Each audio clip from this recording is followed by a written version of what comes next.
তাহলে আমরা এখন ভিডিওটা শুনি, দেখেন এর ভয়ঙ্কর কিভাবে সেটা আমরা প্রমাণ করব। আমি ইনশাআল্লাহ। আপনাদেরকে আরো একটা কথা বলছি সতর্কমূলক। আপনারা মুহূর্তের মধ্যে বলেন হাদিস না মানলে সে কাফের। হাদিস না মানলে যদি মানুষ কাফের হয় তাহলে পৃথিবীতে আপনি কোথাও মুসলমান খুঁজে পাবেন না। আচ্ছা, এই লোকটাকে চেনেন?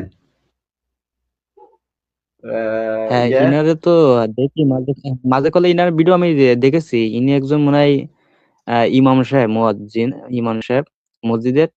তা ইনি আবার ক্লাস নিচ্ছে। ইনার কথা আমি আগাগোড়া বুঝিনি। কিছু কিছু বুঝি যে হাদিস বিশ্বাস করে, আবার কিছু কিছু বুঝি হাদিস অস্বীকার করে। ইনার বিষয়টা আসলে কি, আসলে আমি এখনো ভালো ক্লিয়ার না।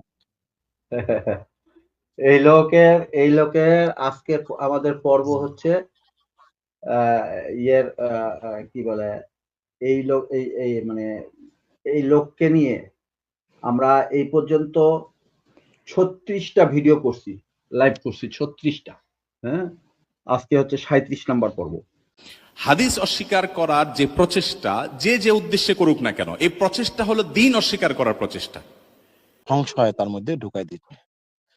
তো সেজন্য এদের ষড়যন্ত্রটা খুবই গভীর এবং খুবই টেকনিক্যালি তারা এই কাজটা আঞ্জাম দিচ্ছেন।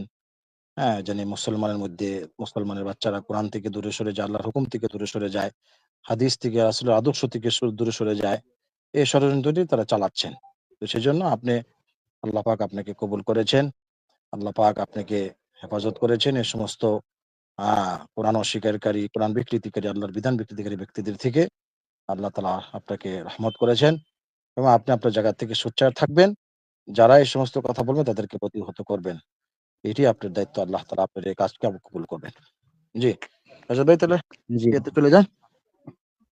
যে আমরা একটু তাহলে ভিডিওটা দেখি। আপনি এই লোককে চেনেন কিনা আগে এটা একটু নিশ্চিত করবেন। দেখেন দেখি।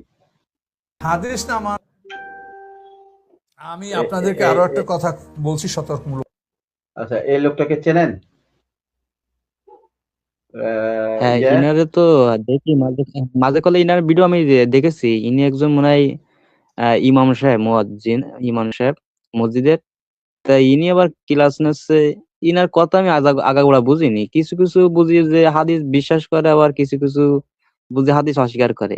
ইনার বিষয়টা আসলে কি, আহ, আসলে আমি এখনো ভালো ক্লিয়ার না। এই লোকের আজকের আমাদের পর্ব হচ্ছে আহ, ইয়ের কি বলে, এই লোক এই মানে এই লোককে নিয়ে আমরা এই পর্যন্ত 36টা ভিডিও করছি, লাইভ করছি 36টা। হ্যাঁ, আজকে হচ্ছে 37 নাম্বার পর্ব। হ্যাঁ, তো 36টা ভিডিও করে তার যে ভুলগুলো সে বলছে, হ্যাঁ, একবারে দলিল দিয়ে, হ্যাঁ, আমরা খণ্ডন করছি। এটা হচ্ছে 37 নাম্বার ভিডিও। হ্যাঁ, সে হাদিস নিয়ে আসে, কটূক্তি করে, ব্যঙ্গাত্মক করে। এগুলার আবার কাটিং ভিডিও আপনি দেখতে পাবেন এই লাইভ গুলো থেকে, কাটিং ইউটিউব চ্যানেলে, ইসলামকে জানুন ইউটিউব চ্যানেলে আপনি পাবেন। ওখানে কিন্তু ভিডিওগুলো আছে। হ্যাঁ, তো এই হলো সেই ব্যক্তি যে মনে করেন যে, যাকে মনে করেন যে মানুষ মনে বলে যে হাদিস অস্বীকার করে না, ও নিজে কিন্তু এমন এমন বক্তব্য দেয় যে বক্তব্যগুলো থেকে মানুষ মনে করবে যে না, এ তো হুম। হাদিস অস্বীকার করে না। কিন্তু এ হচ্ছে সবচেয়ে মানে ভয়ঙ্কর হাদিস অস্বীকারীদের একজন, ভয়ঙ্কর হাদিস অস্বীকারীদের একজন, এই মোজাম্মেল হক। হ্যাঁ, তো আমরা তাহলে একটু ভিডিওটা শুনি, দেখেন কিভাবে কোরআনের আয়াতকে সে বিকৃতি করবে, কিভাবে ইয়ে করবে। আপনারা এটা এখন থেকে শুনবেন। জি, তাহলে আমরা এখন ভিডিওটা শুনি, দেখেন এর ভয়ঙ্কর কিভাবে সেটা আমরা প্রমাণ করব। আমি ইনশাআল্লাহ। আপনাদেরকে আরো একটা কথা বলছি সতর্কমূলক। আপনারা মুহূর্তের মধ্যে বলেন হাদিস না মানলে সে কাফের। হাদিস না মানলে যদি মানুষ কাফের হয় তাহলে পৃথিবীতে আপনি কোথাও মুসলমান খুঁজে পাবেন না।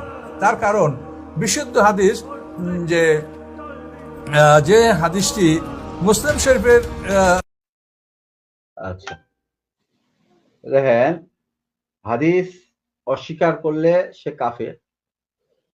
এখন এই ব্যাপারটা যে কাফেরের যে কি কি ইয়ে আছে, স্তর আছে, সেই সম্পর্কে তার কোনো জ্ঞান আছে?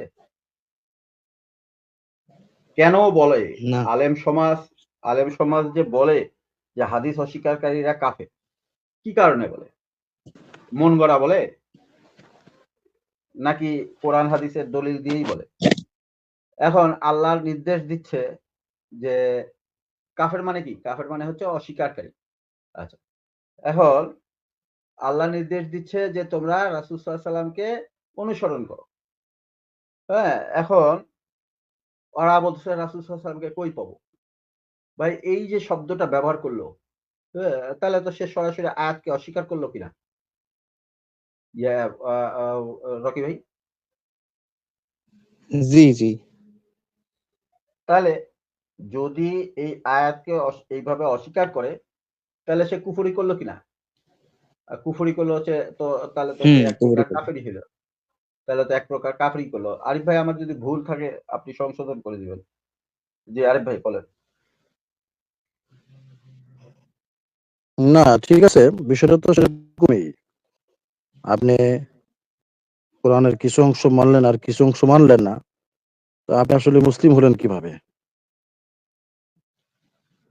আল্লাহ তাআলা হ্যাঁ, যেরকম ঠিক। বলতেছে যে আমানার রাসূলু বিমা উনজিলা ইলাইহি রাব্বি ওয়াল মুমিনুন, রাসূলের প্রতি যা নাযিল হয়েছে তার প্রতি তোমরা ঈমান আনো। এখন কথা হচ্ছে রাসূলের প্রতি কি কি নাযিল হয়েছে? এই বন্ধগুলোর দাবি হলো সূরা কোরআন নাযিল হয়েছে। কিন্তু কোরআন নিজেই বলতেছেন যে আমি রাসূলের প্রতি হিকমা নাযিল করেছি, আমি এই যে ওয়াল্লামাকা মা লাম তাকুন তা'লাম, আরো কিছু জ্ঞান আমি রাসূলকে দিয়েছি। এখন কথা হচ্ছে যে তারা এটাকে মানছে না। হ্যাঁ? তো সেই দৃষ্টিকোণ থেকে আসলে তারা মুসলিম হতে পারে না। তাদের এটার প্রতি তাদের ঈমান নেই। তো সেই দৃষ্টিকোণ থেকে তারা কাফেরদের অন্তর্ভুক্ত, স্বীকারকারীদের অন্তর্ভুক্তই তারা থাকে। জি।